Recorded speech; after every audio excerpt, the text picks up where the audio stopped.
দর্শক, এবার জানাবো দৈনিক পত্রিকা থেকে প্রধান প্রধান শিরোনাম। শুরুতেই আমার হাতে আছে দৈনিক প্রথম আলো। প্রথম আলোর প্রধান শিরোনাম হচ্ছে ছাত্রদল ও বৈষম্য বিরোধী ছাত্রদের সংঘর্ষে আহত শতাধিক, অর্থাৎ কুয়েটের যে উত্তেজনা সেটিকেই প্রধান শিরোনাম করেছে দৈনিক প্রথম আলো।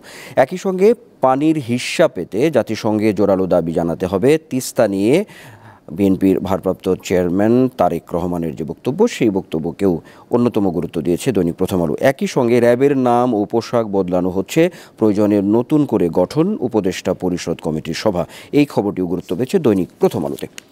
আমার হাতে আছে দৈনিক সমকাল। সমকালের প্রধান শিরোনাম হচ্ছে রমজানের আগে দাম বাড়াতে সেই পুরনো কৌশল, ভোজ্য তেলের সংকট আরও তীব্র করার চেষ্টা।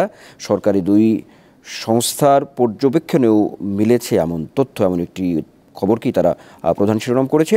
একই সঙ্গে বিএনপি ক্ষমতায় এলে আগে তিস্তা সমস্যার সমাধান, অবস্থান কর্মসূচিতে তারেক রহমান, এই খবরটিও আছে দৈনিক সমকালের প্রথম পাতায়। একই সঙ্গে তিস্তা প্রকল্প বাস্তবায়নে চীন প্রস্তুত, ব্রিফিংয়ে রাষ্ট্রদূত, এই খবরটিও আছে প্রথম পাতায়। আছে সাবেক স্বাস্থ্য সচিবের 100 কোটি টাকার সম্পদ, এমন একটি খবরকেও গুরুত্ব দিয়েছে দৈনিক সমকাল। আমার হাতে আছে দৈনিক যুগান্তর। দৈনিক যুগান্তরের প্রধান শিরোনাম হচ্ছে কুইক রেন্টাল মেতে থাকায় গুরুত্ব কমে উইন্ড মিলের, বায়ুবিদ্যুৎ খাতে গচ্চা 100 কোটি টাকা, এমন একটি খবরকে প্রধান শিরোনাম করেছে যুগান্তর। একই সঙ্গে প্রেষণে আসা ফ্যাসিস্ট সরকারের অর্ধশত কর্মকর্তা বহাল, পুরনো পথে হাঁটছে দুদক, এমন একটি অনুসন্ধানী একটি খবরকেও গুরুত্ব দিয়েছে যুগান্তর। আছে জাগো ভাই তিস্তা বাঁচাই, বিএনপি ক্ষমতায় গেলে অগ্রাধিকার পাবে তিস্তা। আমার হাতে আছে দৈনিক বণিক বার্তা। দৈনিক বণিক বার্তার প্রধান শিরোনাম হচ্ছে জুলাই ডিসেম্বর 6 মাসে আমানত বৃদ্ধি পরিমাণে কমেছে 42%। ব্যাংক আমানত 6 মাসে বৃদ্ধির পরিমাণ, এমন একটি খবরকে তারা প্রধান শিরোনাম করেছে।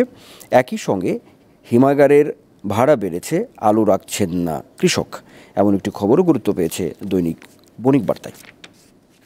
আমার হাতে আছে দৈনিক আমার দেশ। আমার দেশের প্রধান শিরোনাম হচ্ছে পরিবার অনুগতদের জন্য হাসিনার প্লট বন্যা, রাজুকের 1100 প্লট শেখ পরিবার, আওয়ামী আমলা ও বিচারপতিদের, এমন একটি খবরকে তারা প্রধান শিরোনাম করেছে। একই সঙ্গে একটি কলাম আছে বাংলাদেশের বিরুদ্ধে দিল্লির অঘোষিত যুদ্ধ, মাহমুদুর রহমানের, এটিকেও গুরুত্ব দিয়েছে আমার দেশ। দর্শক, আমার হাতে থাকা দৈনিক পত্রিকাগুলো থেকে এই ছিল মোটামুটিভাবে প্রধান শিরোনাম।